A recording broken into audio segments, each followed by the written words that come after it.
The newest update is here for World of Tanks console, and today's video is going to cover everything you need to know for this week's update. And of course, we've got a load of brand new content along with a brand new map that's come back in as a new variant of an older map, and we're going to cover everything about that too. So without further ado, let's look at the new pin-up style skins for two tier 10 tanks, and they are the Kanonenjang and the Type 5 Heavy. Now, for those of you who have been waiting for skins, it's been quite a while since we've been able to get some tier 10 skins, and of course these are as they are in the game, and you can pick up these right now in World of Tanks. So jump onto the game if you're interested in these, then yeah, you will be able to buy these, and yeah, you will have to buy them if you want to get them. Now, and this is what the Type 5 Heavy looks like. I mean, it's basically a Type 5 Heavy with a couple of sand covers, sheet covers, sandbags, and also the kind of foliage that you can see with a little emblem on the right-hand side or left-hand side,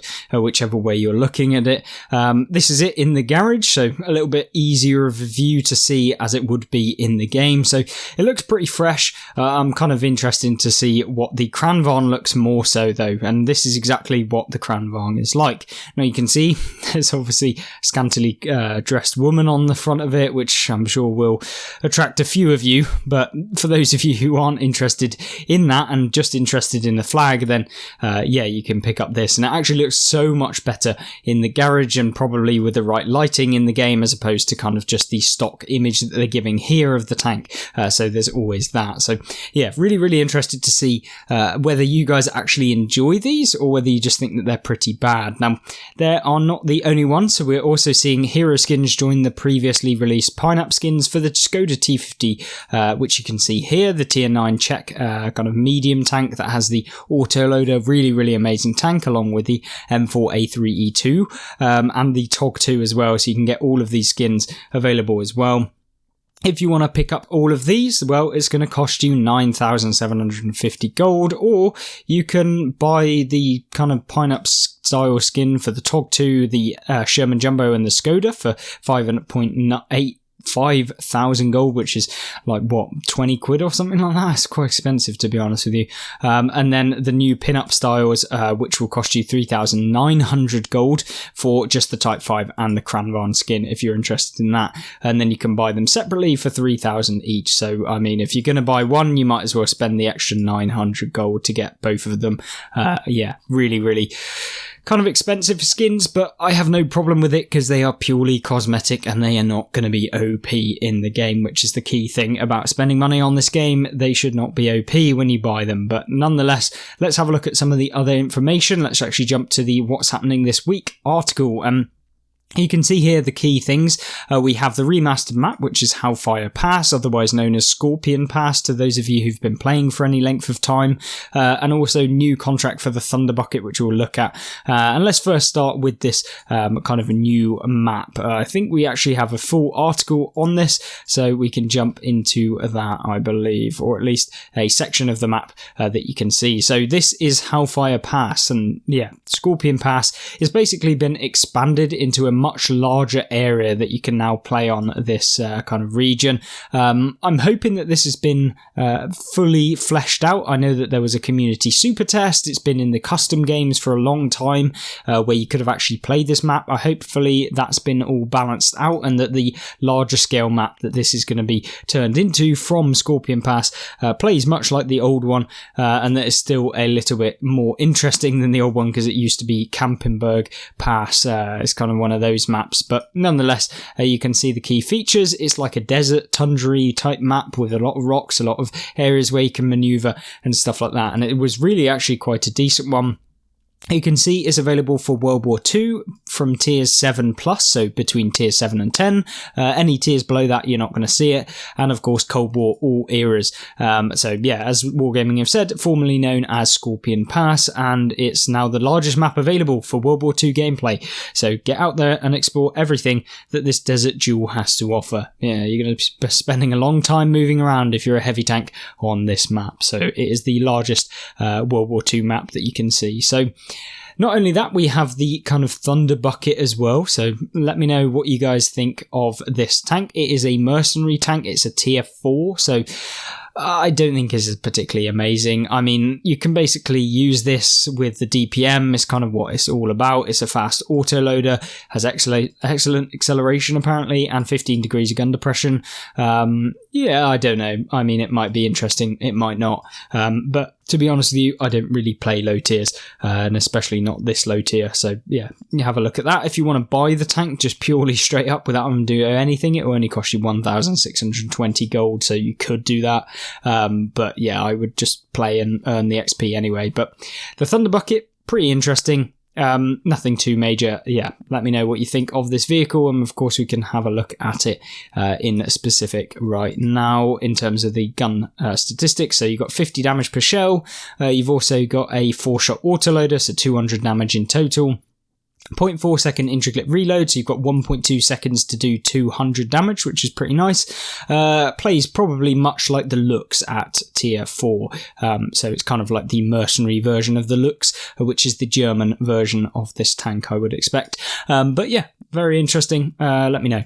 And of course, then we have the August Challenge, where you could have picked up the T95E257. So this is available until the 6th of September. So next week, that will be the final week for this vehicle, and you can pick it up for free. You just have to earn some points. I think I've done it personally. So you will be able to do that too. So get your hands on this vehicle. All you have to do is deal 1,000 or more damage. You can get 2,000 damage will give you 2 points, 3,000 will give you 3, 4,000 gives you 4, XXX, you can add on X amount of damage, 1,000 damage, and that will give you 1 point. So you could have like 30,000 damage would give you 30 points, but that's probably never going to happen. But there you go, the T95E2, a Cold War premium that is not particularly amazing, but it's free and you can't complain whatsoever. Then we have the kind of what's happening this week. We've got a few challenges and events, and also the special sales. So much like the Earn Challenge, we've got an on-track event for Sweden, and Sweden is a very nice tech tree line. In fact, it's one of my favourites. It also leads on to the Kranvang, which is the tank that got the skin, so you'll be able to earn 25% more XP, and also a 50% silver discount between tier 3 and tier 6. And Wargaming have put 50% silver discount between tiers 7 and tier 10, but I think it's more like 30% as with the standard, unless they've changed it now so that it is just purely 50% between tiers 7 and 10. So check that out in game. I think it usually is 30%, so it might be slightly different in the game when you get on there. But other than that, we've also then got the special sales. We've talked about the actual skins. We've also then got the September Tank of the Month. And of course, it is a very, very good one in the form of the Minuteman T29. Now, this will cost you $9.99 or $9.99, and whatever that is in your respective currency.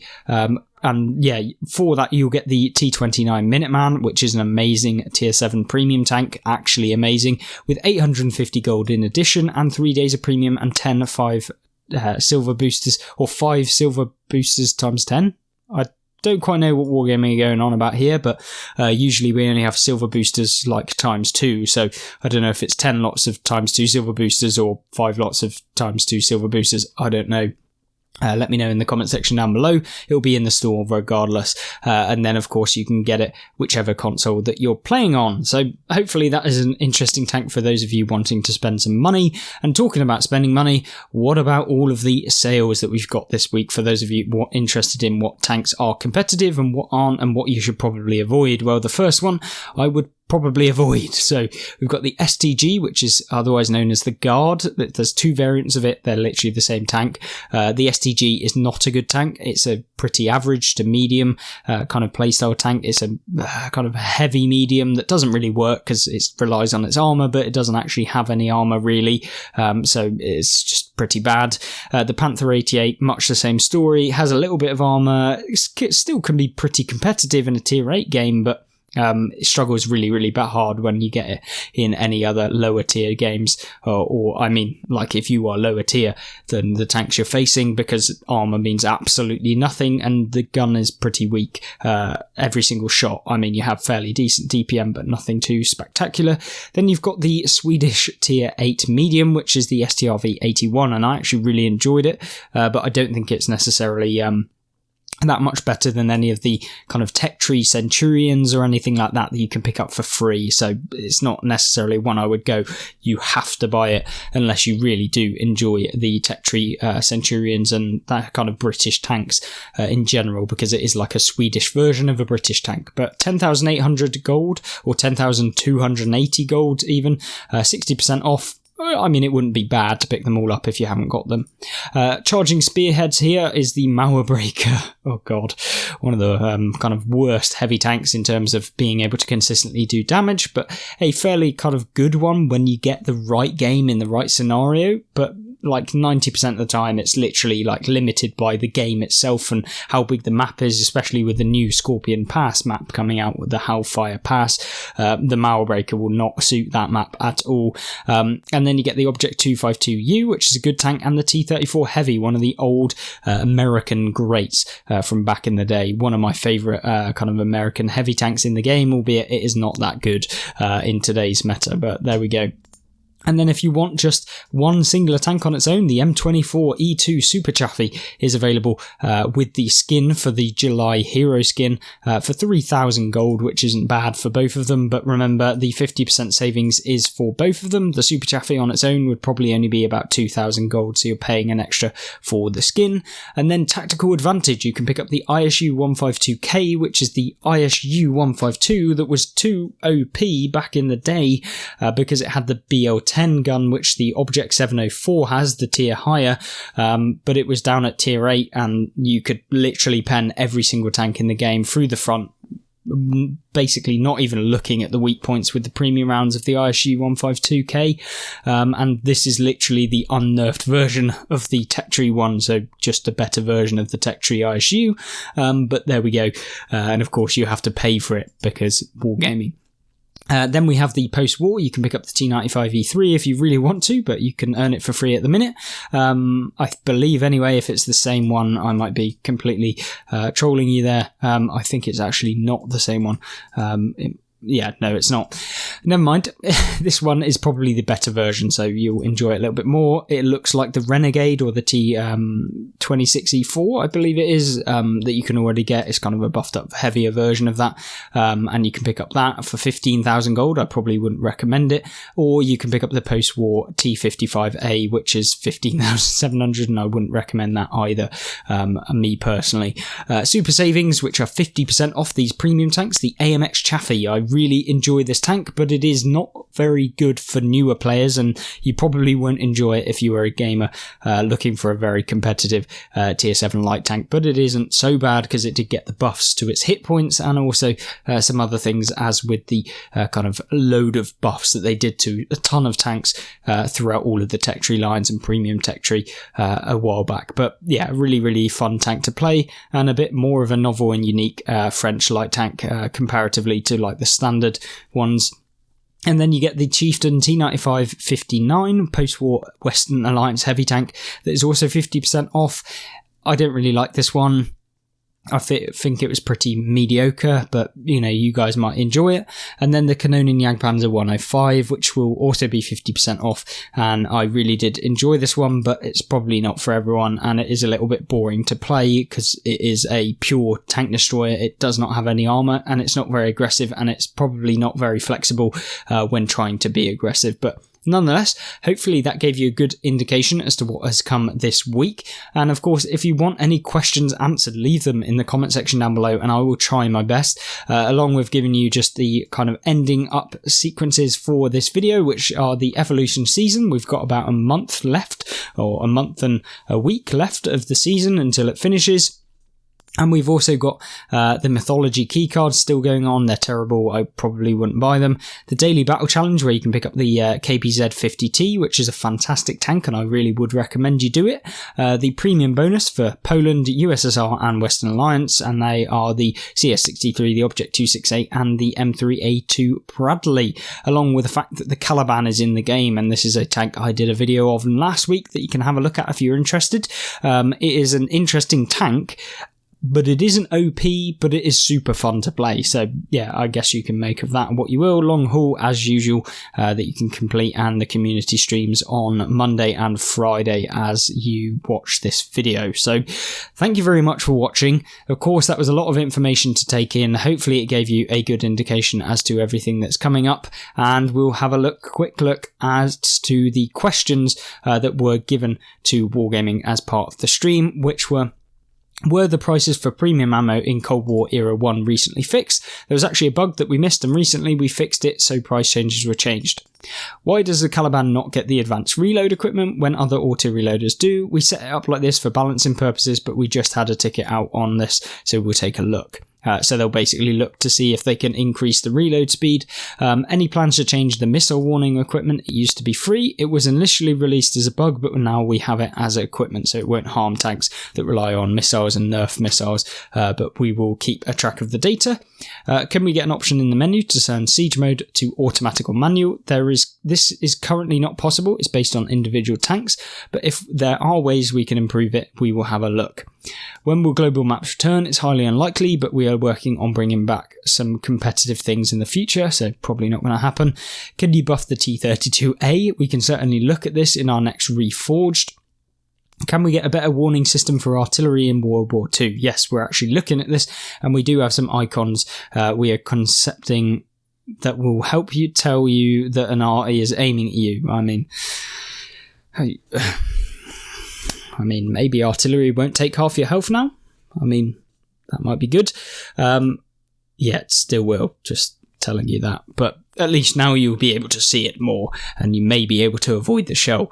Nonetheless, will there be an Era 3 vehicle as a season reward? It's certainly possible. We can keep this in mind. Medals for Cold War. There's a ticket, but it's unlikely it will be. It's likely it will be next year, so 2023. Artillery update, it's still something we're looking to do, and we will have more details on that later this year. It wouldn't have been like 6 months ago that they said exactly the same thing and that it would be finished by right now. Yeah, I don't think that artillery update is ever going to come from Wargaming Console. I mean, we basically had their state on it recently with regards to a couple of things, but there we go. Let me know in the comment section down below what you think of artillery right now, or do you actually think it should change? And at this point, me personally, I've given up on the fact that artillery is ever going to change, but there we go. When will you develop some half-track tank destroyers for World War II? Currently, any kind of weird vehicle are on hold due to a modelling production issue, but it's something that will come in the future. And then of course some bundles etc that we've already covered, and that is it. Hopefully that gave you a good indication as to everything you needed to know for this week. Don't forget, don't hesitate in the comment section down below to ask any questions, or ask any questions related to just gameplay in general. And of course, check out some of the other gameplay and tank reviews and the latest update news for last week if you missed that on the left-hand side of the screen in the gameplay and tank reviews playlist on the right-hand side. Thank you very much for watching. Hope you have a fantastic rest of your week, and I'll see you there. Goodbye.